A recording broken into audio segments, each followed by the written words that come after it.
प्रसिद्ध कहानियों पर आधारित अकबर और बीरबल की एक विस्तृत गाथा। प्रस्तावना, जहां बुद्धिमत्ता और बादशाहत का संगम होता था। हिंदुस्तान की सरजमी पर जब मुगलिया सल्तनत का परचम लहरा रहा था, तब उसके सबसे प्रतापी और सहिष्णु बादशाह जलालुद्दीन मोहम्मद अकबर का दौर था।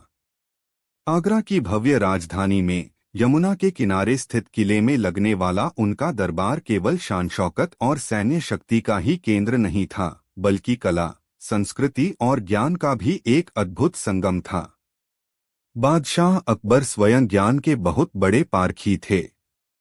उनके दरबार की शोभा 9 ऐसे असाधारण व्यक्तित्वों से थी, जिन्हें नवरत्न के नाम से जाना जाता था। हर रत्न अपनी अपनी कला में माहिर था, कोई संगीत में, कोई काव्य में, तो कोई सैन्य कौशल में। लेकिन इन सभी नवरत्नों के बीच एक ऐसा हीरा भी था, जिसकी चमक सबसे निराली और प्रखर थी। वह कोई और नहीं, बल्कि राजा बीरबल थे। उनका असली नाम महेश दास था, लेकिन उनकी असाधारण बुद्धि, हाजिर जवाबी और न्यायप्रियता ने उन्हें बीरबल की उपाधि दिलाई, जिसका अर्थ होता है शक्तिशाली बुद्धि वाला। बीरबल केवल एक मंत्री या सलाहकार नहीं थे, वे बादशाह अकबर के सबसे करीबी मित्र थे, एक ऐसे सखा जिनसे बादशाह अपने दिल की हर बात साझा कर सकते थे, चाहे वह राजकाज की कोई गंभीर गुत्थी हो या जीवन का कोई हल्का फुल्का पल। अकबर और बीरबल का संबंध गुरु शिष्य, राजा मंत्री और मित्रसखा का एक अनूठा मिश्रण था। जहां अकबर अपनी शाही शक्ति और विशाल दृष्टिकोण के लिए जाने जाते थे, वहीं बीरबल अपनी व्यवहारिक बुद्धि और समस्याओं को जड़ से सुलझाने की अद्भुत क्षमता के लिए प्रसिद्ध थे।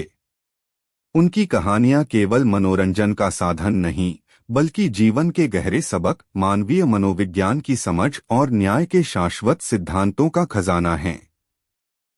यह विस्तृत गाथा उन प्रसिद्ध किस्सों को एक सूत्र में पिरोती है, जो आज भी हमें बीरबल की बुद्धिमानी और अकबर की महानता का एहसास कराते हैं। अध्याय 1, चोर की दाढ़ी में तिनका, मनोविज्ञान का अचूक प्रयोग। एक सुबह आगरा के शाही महल में खलबली मच गई। कारण यह था कि बादशाह अकबर की सबसे प्रिय और बेशकीमती अंगूठी गायब हो गई थी। यह कोई साधारण अंगूठी नहीं थी, यह मुगल खानदान की पुश्तैनी निशानी थी, जिसे अकबर ने अपनी बेगम को तोहफे में दिया था और बेगम ने उसे शौच जाने से पहले उतारकर एक अलमारी में रखा था। जब वह वापस लौटीं तो अंगूठी वहां नहीं थी। 3 बादशाह को जब यह पता चला तो वे अत्यंत क्रोधित हुए। उन्होंने तुरंत अपने सबसे भरोसेमंद सिपाहियों को छानबीन में लगा दिया। महल का कोना कोना छान मारा गया, लेकिन अंगूठी का कोई सुराग नहीं मिला। अकबर को पूरा यकीन था कि यह काम किसी बाहरी व्यक्ति का नहीं हो सकता, क्योंकि महल की सुरक्षा अभेद्य थी। उन्हें शक था कि यह करतूत महल के ही किसी सेवक की है, जिसने लालच में आकर यह दुस्साहस किया है। 4 जब कई घंटों की मशक्कत के बाद भी कोई नतीजा नहीं निकला, तो निराश होकर अकबर ने अपने सबसे बुद्धिमान सलाहकार बीरबल को याद किया। बीरबल दरबार में उपस्थित हुए। बादशाह का चिंतित चेहरा देखकर उन्होंने तुरंत मामले की गंभीरता को भांप लिया। अकबर ने पूरी घटना विस्तार से बताई और कहा, बीरबल, हमें यकीन है कि चोर इन 5 सेवकों में से ही कोई एक है, जो उस समय बेगम के कक्ष के आसपास मौजूद थे। लेकिन बिना सबूत के हम किसी को दंडित कैसे करें? अब तुम ही इस गुत्थी को सुलझाओ। 4 बीरबल ने उन 5 सेवकों को दरबार में बुलवाया। सभी के चेहरे पर डर और घबराहट साफ झलक रही थी, और वे सभी अपनी बेगुनाही की कस्में खा रहे थे। बीरबल ने हर सेवक की आंखों में झांका, उनके हाव भाव को परखा। वे जानते थे कि सीधे पूछने से कोई भी अपना गुनाह कबूल नहीं करेगा। उन्हें एक ऐसी युक्ति सोचनी थी जो चोर के मन में डर पैदा कर दे और वह खुद ही अपनी पहचान उजागर कर दे। कुछ देर गहरी सोच में डूबने के बाद बीरबल मुस्कुराए। उन्होंने सिपाहियों को एक ही आकार की 5 लकड़ी की छड़ियां लाने का आदेश दिया। 5 जब छड़ियां आ गईं, तो बीरबल ने हर सेवक को एक एक छड़ी देते हुए कहा, ये कोई साधारण छड़ियां नहीं हैं। ये जादुई छड़ियां हैं। तुम सब इन्हें लेकर अपने घर जाओ और कल सुबह दरबार में वापस लेकर आना। जिसने भी चोरी की है, उसकी छड़ी रात भर में अपने आप 1 इंच लंबी हो जाएगी। यह सुनकर सभी सेवक हैरान रह गए। वे अपनी अपनी छड़ी लेकर अपने घरों को लौट गए। उन 5 में से एक सेवक ही असली चोर था। बीरबल की बात सुनकर उसका दिल जोर जोर से धड़कने लगा। वह रात भर सो नहीं पाया। उसके मन में बस एक ही ख्याल घूम रहा था, अगर सुबह मेरी छड़ी सच में 1 इंच लंबी हो गई तो मैं पकड़ा जाऊंगा। बादशाह मुझे मृत्युदंड दे देंगे। डर के मारे उसका दिमाग काम करना बंद कर चुका था। उसने अपनी जान बचाने के लिए एक योजना बनाई। उसने सोचा, क्यों न मैं अपनी छड़ी को पहले से ही 1 इंच काट दूं। इससे जब यह रात में 1 इंच लंबी होगी तो भी इसकी लंबाई बाकी सब की छड़ियों के बराबर ही रहेगी और मैं साफ बच जाऊंगा। यही सोचकर उसने अपनी छड़ी को 1 इंच काटकर छोटा कर दिया और फिर चैन की सांस लेकर सो गया। अगली सुबह सभी 5 सेवक अपनी अपनी छड़ियां लेकर दरबार में हाजिर हुए। बीरबल ने एक एक करके सबकी छड़ियां देखीं। जब उन्होंने उस चोर सेवक की छड़ी देखी तो वह तुरंत मुस्कुरा दिए। उसकी छड़ी बाकी चारों की छड़ियों से 1 इंच छोटी थी। बीरबल ने सिपाहियों को तुरंत उसे गिरफ्तार करने का आदेश दिया। वह सेवक हक्का बक्का रह गया। बादशाह अकबर भी हैरान थे। उन्होंने पूछा, बीरबल, तुम्हें कैसे पता चला कि चोर यही है? बीरबल ने आदाब के साथ जवाब दिया, जहां पनाह, ये छड़ियां जादुई नहीं बल्कि साधारण लकड़ी की थीं।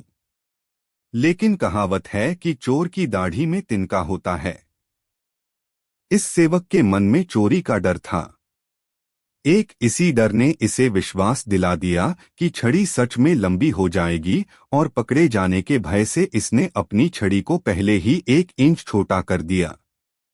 5 इसकी इसी हरकत ने इसका गुनाह उजागर कर दिया। चोर सेवक बीरबल के पैरों में गिर पड़ा और अपना अपराध कबूल कर लिया। उसने अंगूठी भी वापस कर दी। बादशाह अकबर एक बार फिर बीरबल की बुद्धिमत्ता के कायल हो गए। उन्होंने समझा कि सच्चा न्याय केवल तलवार की शक्ति से नहीं बल्कि बुद्धि और मनोविज्ञान की गहरी समझ से भी किया जा सकता है। अध्याय 2 असली मां की पहचान, ममता की शाश्वत विजय।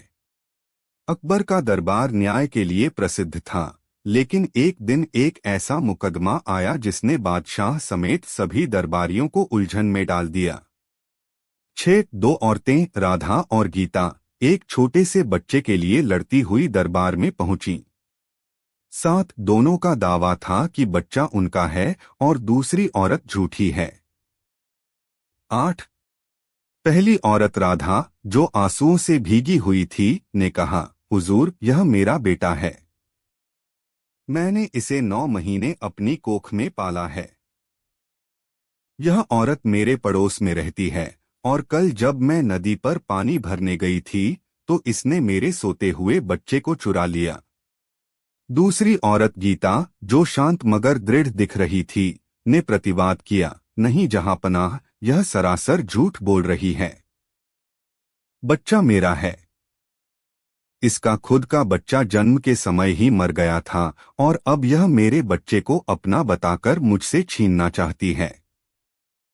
काजी ने दोनों से सबूत मांगे, लेकिन गांव में कोई भी ऐसा नहीं था जो निश्चित रूप से कह सके कि बच्चा किसका है। दोनों ही औरतें बच्चे से बेहद लगाव दिखा रही थीं और अपनी अपनी बातों पर अड़ी थीं। दरबार में घंटों बहस चलती रही, लेकिन कोई समाधान नहीं निकल सका। बादशाह अकबर भी इस विचित्र स्थिति में कोई निर्णय नहीं ले पा रहे थे। अंत में उन्होंने अपनी सबसे बड़ी उम्मीद बीरबल की ओर देखा। बीरबल ने दोनों औरतों को शांत करवाया और बच्चे को अपनी गोद में ले लिया। उन्होंने बच्चे को प्यार से सहलाया और फिर एक ऐसा आदेश दिया जिसे सुनकर पूरा दरबार सन्न रह गया। बीरबल ने जल्लाद को बुलाकर अपनी तलवार लाने को कहा। फिर उन्होंने ऊंची आवाज में घोषणा की, चूंकि यह तय नहीं हो पा रहा है कि इस बच्चे की असली मां कौन है और दोनों ही इसे चाहती हैं, इसलिए न्याय यही कहता है कि दोनों को बराबर का हक मिले। जल्लाद, इस बच्चे के 2 बराबर टुकड़े कर दो और एक एक टुकड़ा इन दोनों औरतों को सौंप दो। 8। यह सुनते ही दरबार में मौजूद लोगों की सांसें अटक गईं। एक मासूम बच्चे के 2 टुकड़े करने का आदेश, यह कैसा न्याय था? कुछ दरबारी कानाफूसी करने लगे कि बीरबल का दिमाग फिर गया है। गीता, जो अब तक शांत खड़ी थी, इस फैसले से प्रसन्न हो गई। वह बोली, हाँ हुजूर, यही सच्चा न्याय है। मुझे आपका फैसला मंजूर है। बच्चे के 2 टुकड़े कर दिए जाएं। 7। लेकिन जैसे ही जल्लाद ने अपनी तलवार उठाई, दूसरी औरत राधा चीख पड़ी। वह दौड़कर बीरबल के पैरों में गिर गई और बिलख बिलख कर रोने लगी।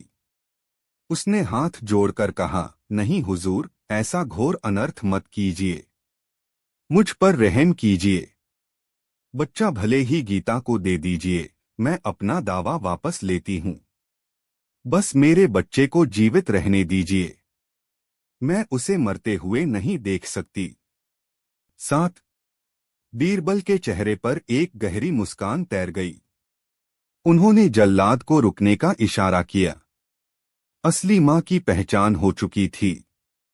उन्होंने बच्चे को राधा की गोद में देते हुए कहा, एक मां अपने बच्चे की जान पर कभी आंच नहीं आने दे सकती। वह खुद मर जाएगी पर अपने जिगर के टुकड़े को खरोंच तक नहीं आने देगी। बच्चे की असली मां राधा ही है। सच्चाई सामने आते ही गीता का चेहरा पीला पड़ गया।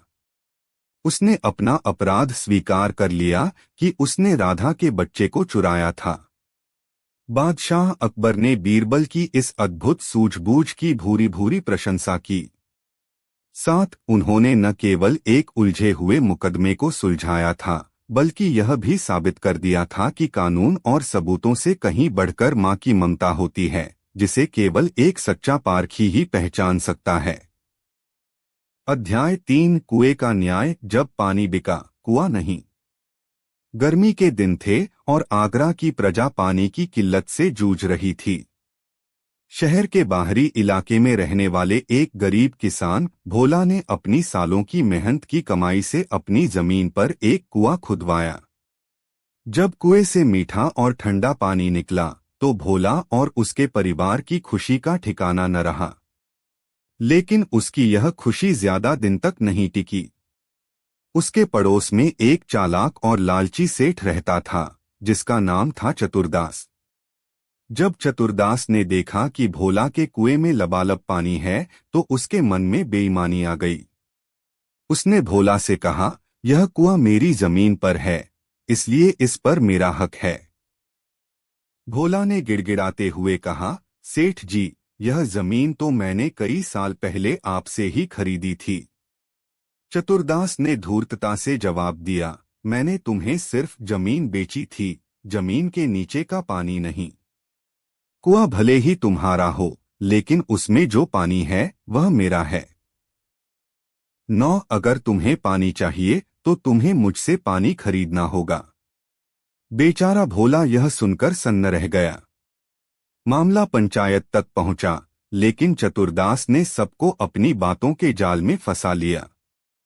हताश होकर भोला न्याय की आखिरी उम्मीद लेकर बादशाह अकबर के दरबार में पहुंचा।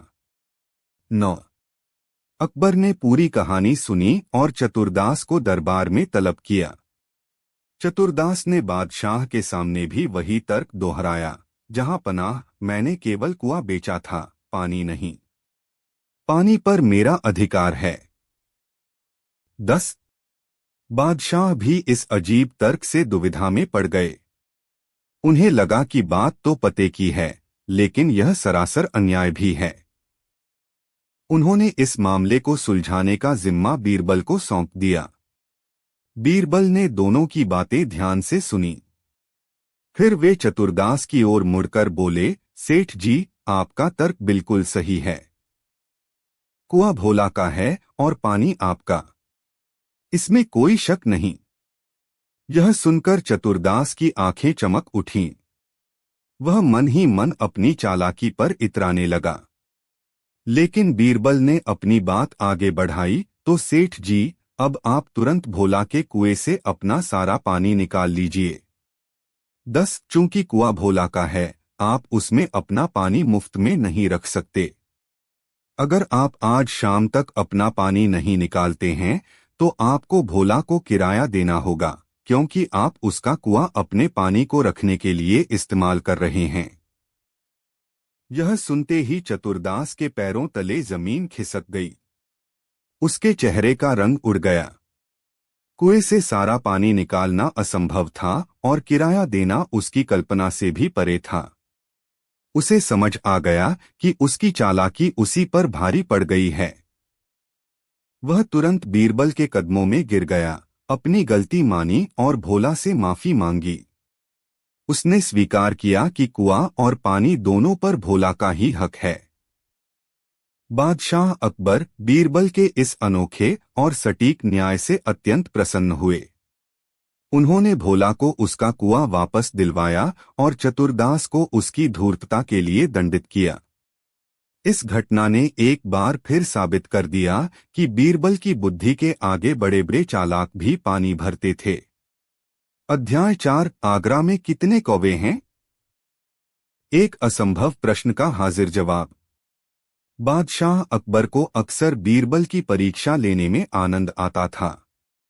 वे ऐसे टेढ़े और असंभव सवाल पूछते थे जिनका जवाब देना किसी के बस में न हो।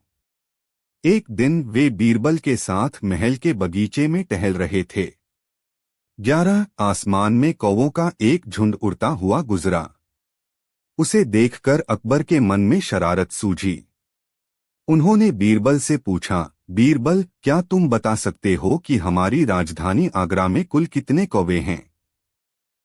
यह सवाल सुनकर बीरबल एक पल के लिए रुके, लेकिन उनके चेहरे पर कोई शिकन नहीं आई। दरबार के अन्य मंत्री जो साथ चल रहे थे, मन ही मन हंसने लगे। उन्हें लगा कि आज तो बीरबल फंस ही गए। भला कौवों की गिनती कौन कर सकता है?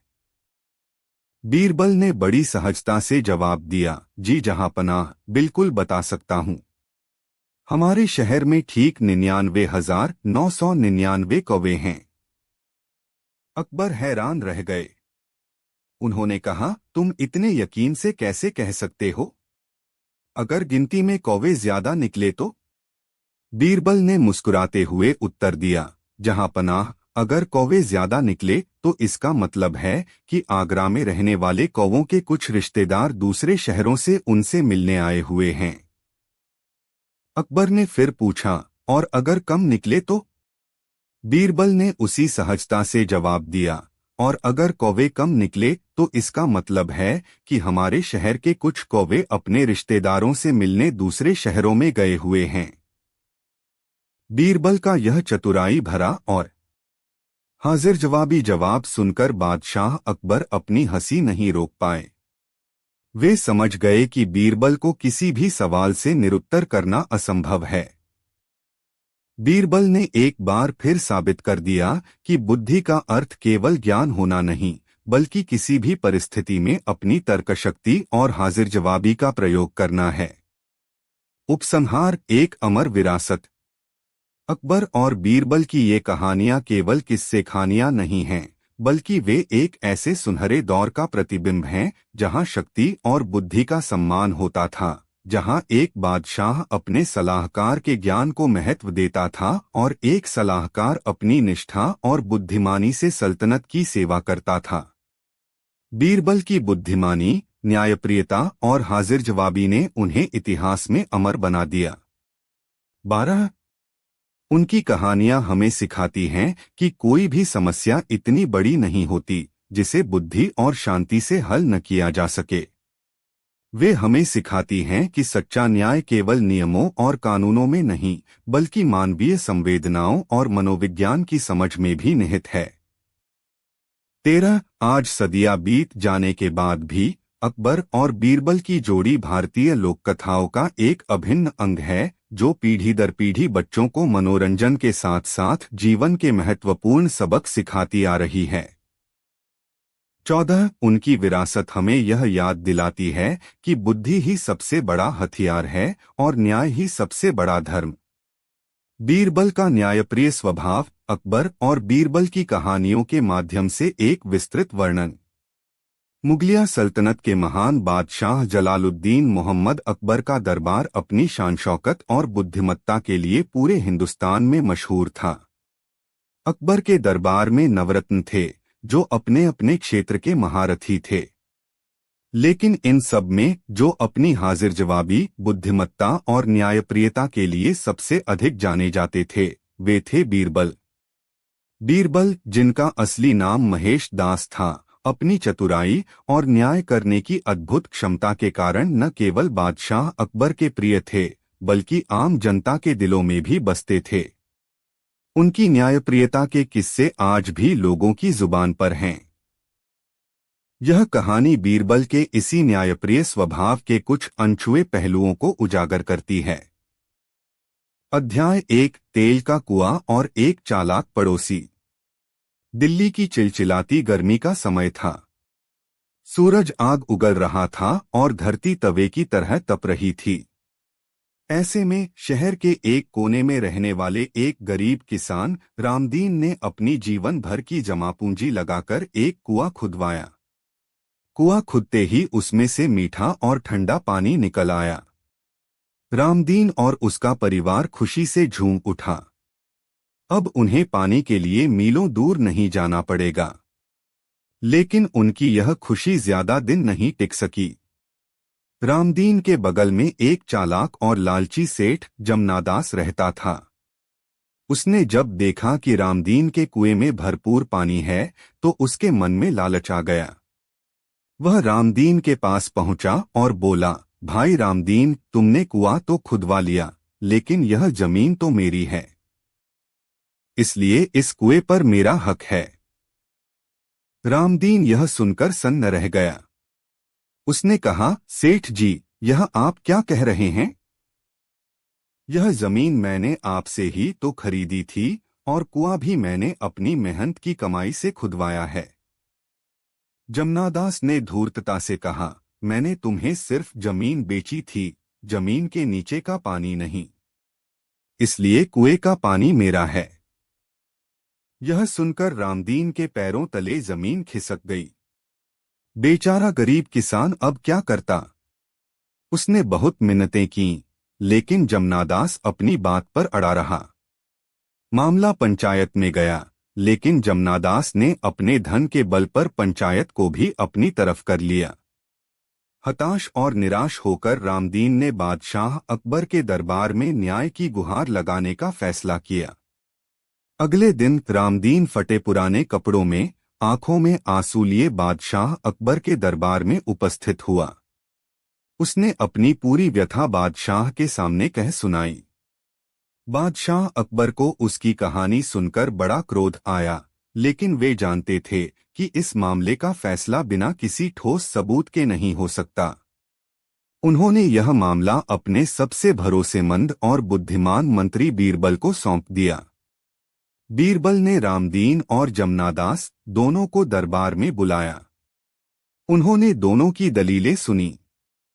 जमनादास पूरे आत्मविश्वास के साथ अपनी बात दोहरा रहा था, हुजूर, मैंने सिर्फ जमीन बेची थी, उसमें मौजूद पानी नहीं, इसलिए पानी पर मेरा अधिकार है। बीरबल ने जमनादास की बात ध्यान से सुनी और फिर मुस्कुराकर बोले, सेठ जी, आपकी बात बिल्कुल सही है। आपने जमीन बेची है, पानी नहीं। कुआं रामदीन का है और उसमें मौजूद पानी आपका। यह सुनकर जमनादास की आंखों में चमक आ गई। वह मन ही मन अपनी चालाकी पर इतराने लगा। लेकिन बीरबल ने अपनी बात आगे बढ़ाई, तो सेठ जी, अब आप ऐसा कीजिए कि रामदीन के कुएं से अपना सारा पानी तुरंत निकाल लीजिए। अगर आपने अपना पानी रामदीन के कुएं में रखा तो आपको उसका किराया देना होगा। यह सुनते ही जमनादास के होश उड़ गए। उसे अपनी गलती का एहसास हो गया। कुएं से सारा पानी निकालना तो असंभव था और किराया देना उसके बस की बात नहीं थी। वह तुरंत बीरबल के कदमों में गिर पड़ा और अपनी गलती के लिए माफी मांगने लगा। उसने स्वीकार किया कि कुआं और पानी दोनों ही रामदीन के हैं। बादशाह अकबर बीरबल के इस अनोखे न्याय को देखकर बहुत प्रसन्न हुए। उन्होंने रामदीन को उसका कुआं वापस दिलवाया और जमनादास को उसकी धूर्तता के लिए दंडित किया। इस घटना ने एक बार फिर साबित कर दिया कि बीरबल का न्याय करने का तरीका न केवल अनूठा था, बल्कि उसमें दूध का दूध और पानी का पानी करने की अद्भुत क्षमता थी। अध्याय 2, असली मां की पहचान। एक बार अकबर के दरबार में एक बहुत ही अजीब और उलझा हुआ मामला आया। दो औरतें, राधा और सीता, एक ही बच्चे पर अपना अपना हक जता रही थीं। दोनों का दावा था कि बच्चा उनका है और दूसरी औरत झूठ बोल रही है। काजी और अन्य दरबारी इस मामले को सुलझाने में असफल रहे थे, क्योंकि दोनों औरतों के पास अपने अपने तर्क थे और कोई भी पीछे हटने को तैयार नहीं थी। मामले की गंभीरता को देखते हुए बादशाह अकबर ने इसे बीरबल को सौंप दिया। बीरबल ने दोनों औरतों को ध्यान से देखा। एक औरत, राधा, लगातार रोए जा रही थी और बच्चे को अपनी गोद में लेने के लिए तड़प रही थी। वहीं दूसरी औरत, सीता, शांत खड़ी थी, लेकिन उसकी आंखों में एक अजीब सी दृढ़ता थी। बीरबल ने बच्चे को अपने पास मंगवाया और फिर जल्लाद को बुलाकर एक चौंकाने वाला आदेश दिया। उन्होंने कहा, इस बच्चे के 2 बराबर टुकड़े कर दो और एक एक टुकड़ा इन दोनों औरतों को दे दो। इससे दोनों का हक बराबर हो जाएगा। यह सुनकर दरबार में सन्नाटा छा गया। सभी दरबारी हैरान थे कि बीरबल जैसा बुद्धिमान व्यक्ति ऐसा क्रूर फैसला कैसे सुना सकता है। सीता, जो अब तक शांत खड़ी थी, इस फैसले से खुश हो गई और बोली, हाँ हुजूर, यही सही न्याय है। बच्चे के 2 टुकड़े कर दिए जाएं। लेकिन दूसरी औरत, राधा, यह सुनकर कांप उठी। वह रोते हुए बीरबल के पैरों में गिर पड़ी और बोली, नहीं हुजूर, ऐसा अनर्थ मत कीजिए। बच्चा चाहे सीता को ही दे दीजिए, पर इसे काटिए मत। मैं अपने बच्चे को मरते हुए नहीं देख सकती। बीरबल मुस्कुराए। उन्हें असली मां की पहचान हो चुकी थी। उन्होंने बच्चे को राधा की गोद में देते हुए कहा, एक मां अपने बच्चे को किसी भी कीमत पर मरते हुए नहीं देख सकती। असली मां यही है। सीता का चेहरा उतर गया और उसने अपना अपराध स्वीकार कर लिया। उसने बताया कि उसका बच्चा जन्म के कुछ दिन बाद ही मर गया था और उसने राधा के बच्चे को चुरा लिया था। बादशाह अकबर ने बीरबल की बुद्धिमत्ता की भूरी भूरी प्रशंसा की और सीता को उसके अपराध के लिए दंडित किया। इस घटना ने यह सिद्ध कर दिया कि बीरबल न केवल बुद्धिमान थे, बल्कि मानवीय भावनाओं और मनोविज्ञान के भी गहरे पारखी थे। वे जानते थे कि एक मां की ममता किसी भी तर्क और सबूत से बढ़कर होती है। अध्याय 3, चोर की दाढ़ी में तिनका। सर्दियों की एक रात आगरा के एक अमीर व्यापारी हीराचंद के घर चोरी हो गई।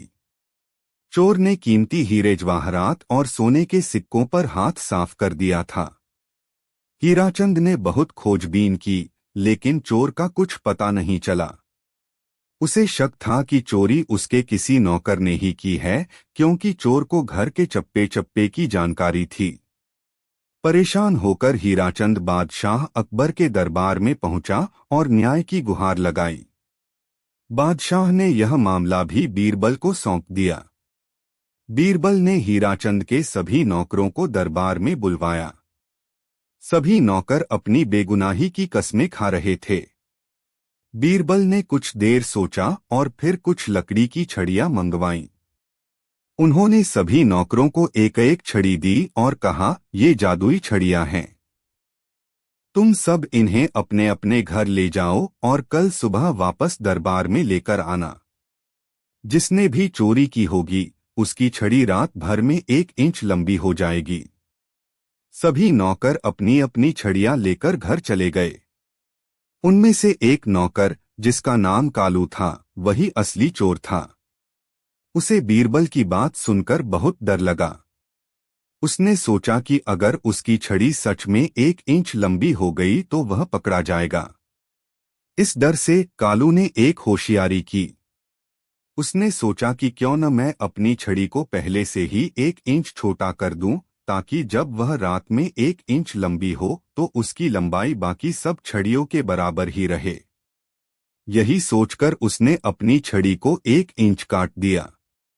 अगली सुबह सभी नौकर अपनी अपनी छड़ियां लेकर दरबार में हाजिर हुए। बीरबल ने सबकी छड़ियां देखीं। जब उन्होंने कालू की छड़ी देखी तो वह बाकी सब छड़ियों से 1 इंच छोटी थी। बीरबल तुरंत समझ गए कि चोर कौन है। उन्होंने कालू की तरफ इशारा करते हुए कहा, यही है चोर। कालू हक्का बक्का रह गया। उसने पूछा, हुजूर, आपको कैसे पता चला? बीरबल ने मुस्कुराते हुए जवाब दिया, ये छड़ियां जादुई नहीं थीं।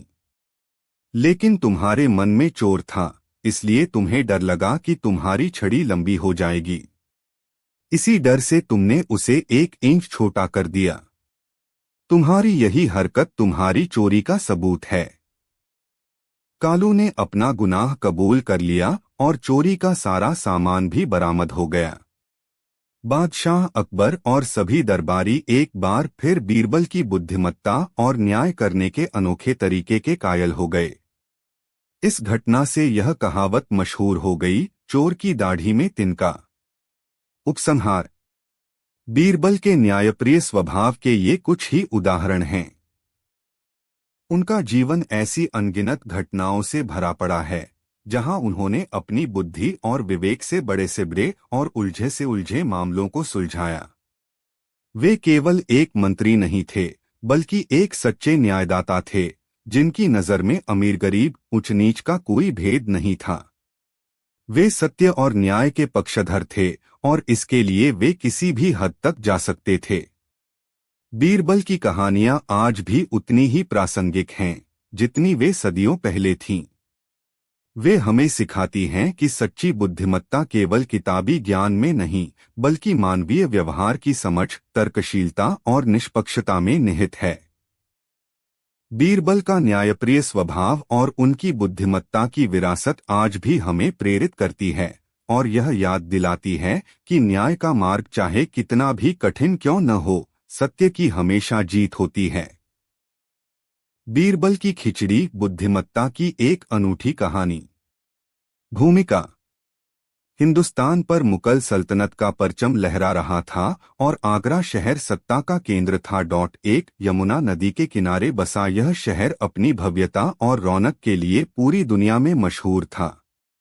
यहीं पर मुगल बादशाह जलालुद्दीन मोहम्मद अकबर का दरबार सजता था, जहां कला, साहित्य और बुद्धिमत्ता का अनूठा संगम देखने को मिलता था।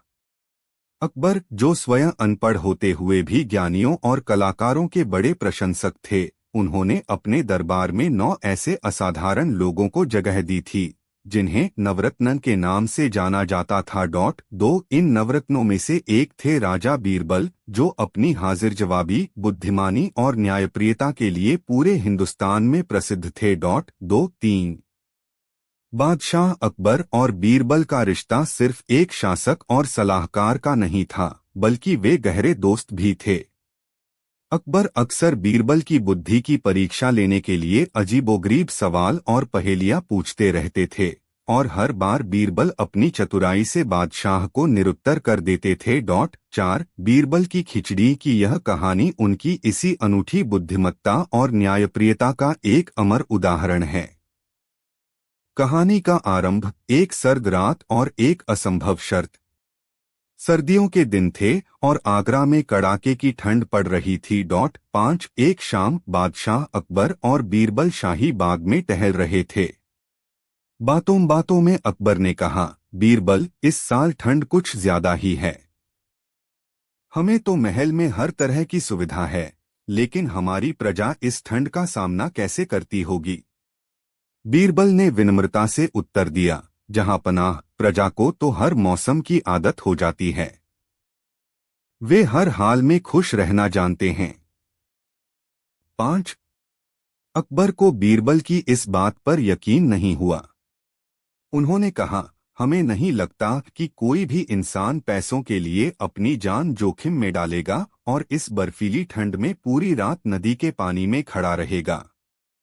6 बीरबल ने असहमति जताते हुए कहा, माफ कीजिएगा हुजूर, लेकिन मेरा मानना है कि जरूरत और मजबूरी इंसान से कुछ भी करवा सकती है। 7 इस बात पर दोनों में बहस छिड़ गई। अंत में अकबर ने अपनी बात को सही साबित करने के लिए एक घोषणा करवाई, जो कोई भी व्यक्ति इस सर्द रात में यमुना नदी के ठंडे पानी में रात भर खड़ा रहेगा, उसे शाही खजाने से 1000 सोने की मोहरें इनाम में दी जाएंगी। 8 यह घोषणा सुनकर सभी हैरान रह गए। किसी को भी यह उम्मीद नहीं थी कि कोई इस जानलेवा शर्त को स्वीकार करेगा। एक गरीब ब्राह्मण की हिम्मत। अगले दिन दरबार में एक गरीब ब्राह्मण गंगाधर पेश हुआ। 7 उसने कहा कि वह यह शर्त पूरी करने के लिए तैयार है। उसकी गरीबी और अपने परिवार का पेट पालने की मजबूरी ने उसे यह कठोर कदम उठाने पर विवश कर दिया था। अकबर ने उसे चेतावनी दी, सोच लो ब्राह्मण, यह कोई मजाक नहीं है। अगर तुम सफल नहीं हुए तो अपनी जान से हाथ धो बैठोगे। गंगाधर ने दृढ़ता से कहा, मुझे अपनी किस्मत पर और ऊपर वाले पर पूरा भरोसा है, जहां पना। उस रात गंगाधर को यमुना नदी के बर्फीले पानी में खड़ा कर दिया गया और 2 सिपाही उसकी निगरानी के लिए तैनात कर दिए गए। 9 रात गहरी होती गई और ठंड बढ़ती गई। गंगाधर का शरीर ठंड से कांप रहा था, लेकिन उसने हिम्मत नहीं हारी। उसने दूर शाही महल की एक खिड़की में जलते हुए दिए को देखा और उसी पर अपना ध्यान केंद्रित कर लिया। 9 वह दिया उसे उम्मीद की एक किरण की तरह लग रहा था और उसी के सहारे उसने पूरी रात बिता दी। 6 सुबह जब सिपाही उसे लेकर दरबार में पहुंचे तो सभी उसे जीवित देखकर हैरान थे। अकबर ने आश्चर्य से पूछा, तुमने यह असंभव काम कैसे कर दिखाया। 5 गंगाधर ने उत्तर दिया, महाराज, मैं तो बस आपके महल में जल रहे दिए को देखता रहा और उसी की गर्मी के सहारे मैंने यह रात गुजार दी। 4 यह सुनते ही अकबर क्रोधित हो गए और बोले, यह तो धोखा है। तुमने हमारे महल के दिए की गर्मी से खुद को बचाया है, इसलिए तुम इनाम के हकदार नहीं हो। 9 यह सुनकर गंगाधर के पैरों तले जमीन खिसक गई। वह बहुत दुखी और निराश होकर दरबार से चला गया। बीरबल की चतुराई, खिचड़ी का सबक। दरबार में मौजूद बीरबल को यह देखकर बहुत बुरा लगा। 8 उन्होंने फैसला किया कि वे बादशाह को उनकी गलती का एहसास जरूर दिलाएंगे। अगले दिन बीरबल दरबार में नहीं आए। अकबर को चिंता हुई और उन्होंने एक सिपाही को बीरबल के घर भेजा। 7 सिपाही ने लौटकर बताया कि बीरबल खिचड़ी पका रहे हैं और पकने के बाद ही आएंगे। 8 जब दोपहर तक बीरबल नहीं पहुंचे तो अकबर को खुद उनके घर जाना पड़ा।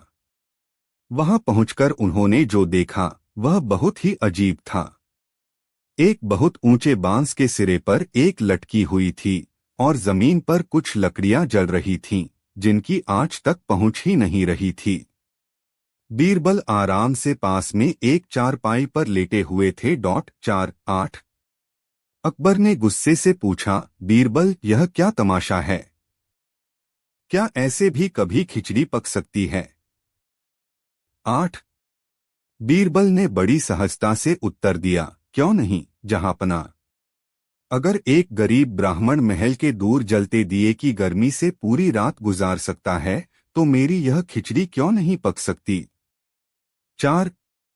यह सुनते ही अकबर को अपनी गलती का एहसास हो गया। 8। उन्हें समझ आ गया कि बीरबल उन्हें क्या समझाने की कोशिश कर रहे हैं।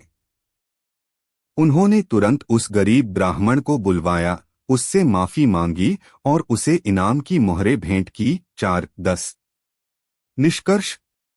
बीरबल की खिचड़ी की यह कहानी सिर्फ एक मनोरंजक किस्सा नहीं है, बल्कि यह हमें कई महत्वपूर्ण बातें सिखाती है। यह हमें सिखाती है कि हमें किसी के परिश्रम और संघर्ष को समझे बिना कोई निर्णय नहीं लेना चाहिए। 7 यह कहानी न्याय, सहानुभूति और बुद्धिमत्ता के महत्व को भी दर्शाती है। बीरबल ने अपनी चतुराई से न केवल एक गरीब को न्याय दिलाया, बल्कि बादशाह अकबर को भी एक महत्वपूर्ण सबक सिखाया। यही कारण है कि अकबर और बीरबल के किस्से आज भी इतने चाव से सुने और सुनाए जाते हैं। बीरबल की खिचड़ी, बुद्धिमत्ता की एक अनूठी कहानी। भूमिका।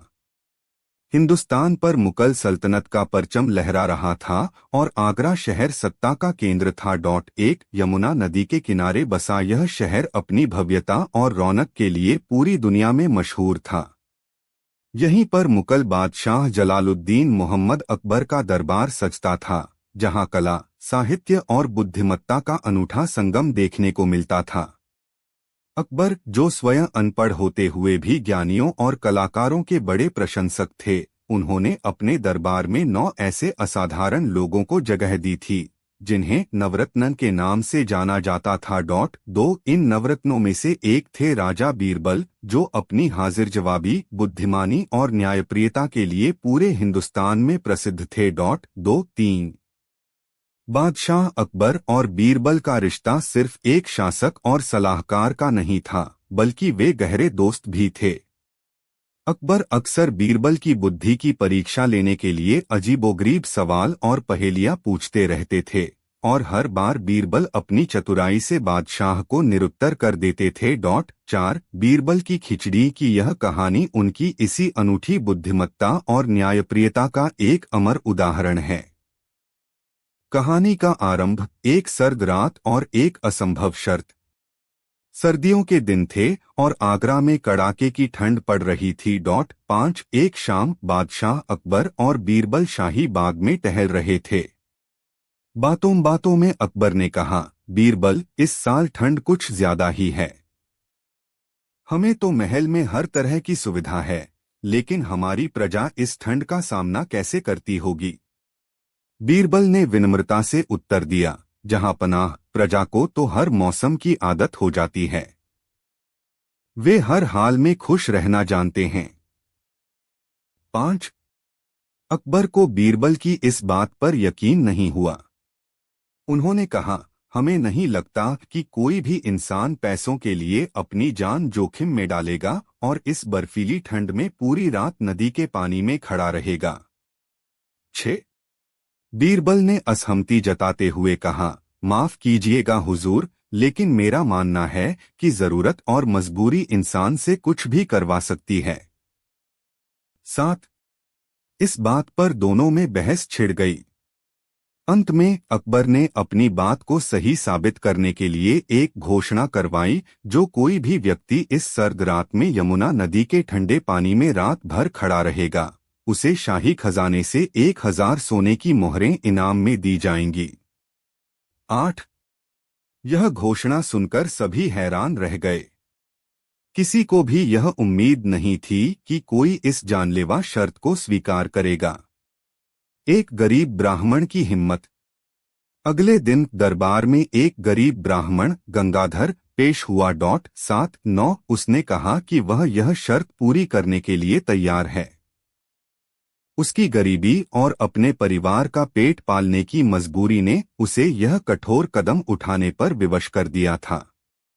अकबर ने उसे चेतावनी दी, सोच लो ब्राह्मण, यह कोई मजाक नहीं है। अगर तुम सफल नहीं हुए तो अपनी जान से हाथ धो बैठोगे। गंगाधर ने दृढ़ता से कहा, मुझे अपनी किस्मत पर और ऊपर वाले पर पूरा भरोसा है, जहांपना। उस रात गंगाधर को यमुना नदी के बर्फीले पानी में खड़ा कर दिया गया और 2 सिपाही उसकी निगरानी के लिए तैनात कर दिए गए। 9 रात गहरी होती गई और ठंड बढ़ती गई। गंगाधर का शरीर ठंड से कांप रहा था, लेकिन उसने हिम्मत नहीं हारी। उसने दूर शाही महल की एक खिड़की में जलते हुए दिए को देखा और उसी पर अपना ध्यान केंद्रित कर लिया। 9 वह दिया उसे उम्मीद की एक किरण की तरह लग रहा था और उसी के सहारे उसने पूरी रात बिता दी। 6 सुबह जब सिपाही उसे लेकर दरबार में पहुंचे तो सभी उसे जीवित देखकर हैरान थे। अकबर ने आश्चर्य से पूछा, तुमने यह असंभव काम कैसे कर दिखाया? 5 गंगाधर ने उत्तर दिया, महाराज, मैं तो बस आपके महल में जल रहे दिए को देखता रहा और उसी की गर्मी के सहारे मैंने यह रात गुजार दी। 4 यह सुनते ही अकबर क्रोधित हो गए और बोले, यह तो धोखा है। तुमने हमारे महल के दिए की गर्मी से खुद को बचाया है, इसलिए तुम इनाम के हकदार नहीं हो। 9 यह सुनकर गंगाधर के पैरों तले जमीन खिसक गई। वह बहुत दुखी और निराश होकर दरबार से चला गया। बीरबल की चतुराई, खिचड़ी का सबक। दरबार में मौजूद बीरबल को यह देखकर बहुत बुरा लगा। 8 उन्होंने फैसला किया कि वे बादशाह को उनकी गलती का एहसास जरूर दिलाएंगे। अगले दिन बीरबल दरबार में नहीं आए। अकबर को चिंता हुई और उन्होंने एक सिपाही को बीरबल के घर भेजा। 7 सिपाही ने लौटकर बताया कि बीरबल खिचड़ी पका रहे हैं और पकने के बाद ही आएंगे। 8 जब दोपहर तक बीरबल नहीं पहुंचे तो अकबर को खुद उनके घर जाना पड़ा। वहां पहुंचकर उन्होंने जो देखा वह बहुत ही अजीब था। एक बहुत ऊंचे बांस के सिरे पर एक लटकी हुई थी और जमीन पर कुछ लकड़ियां जल रही थीं, जिनकी आंच तक पहुंच ही नहीं रही थी। बीरबल आराम से पास में एक चारपाई पर लेटे हुए थे। 8 अकबर ने गुस्से से पूछा, बीरबल, यह क्या तमाशा है? क्या ऐसे भी कभी खिचड़ी पक सकती है? 8 बीरबल ने बड़ी सहजता से उत्तर दिया, क्यों नहीं, जहांपना। अगर एक गरीब ब्राह्मण महल के दूर जलते दिए की गर्मी से पूरी रात गुजार सकता है तो मेरी यह खिचड़ी क्यों नहीं पक सकती? 4 यह सुनते ही अकबर को अपनी गलती का एहसास हो गया। 8 उन्हें समझ आ गया कि बीरबल उन्हें क्या समझाने की कोशिश कर रहे हैं। उन्होंने तुरंत उस गरीब ब्राह्मण को बुलवाया, उससे माफी मांगी और उसे इनाम की मोहरें भेंट की। 10 निष्कर्ष। बीरबल की खिचड़ी की यह कहानी सिर्फ एक मनोरंजक किस्सा नहीं है, बल्कि यह हमें कई महत्वपूर्ण बातें सिखाती है। यह हमें सिखाती है कि हमें किसी के परिश्रम और संघर्ष को समझे बिना कोई निर्णय नहीं लेना चाहिए। 7 यह कहानी न्याय, सहानुभूति और बुद्धिमत्ता के महत्व को भी दर्शाती है। बीरबल ने अपनी चतुराई से न केवल एक गरीब को न्याय दिलाया, बल्कि बादशाह अकबर को भी एक महत्वपूर्ण सबक सिखाया। यही कारण है कि अकबर और बीरबल के किस्से आज भी इतने चाव से सुने और सुनाए जाते हैं।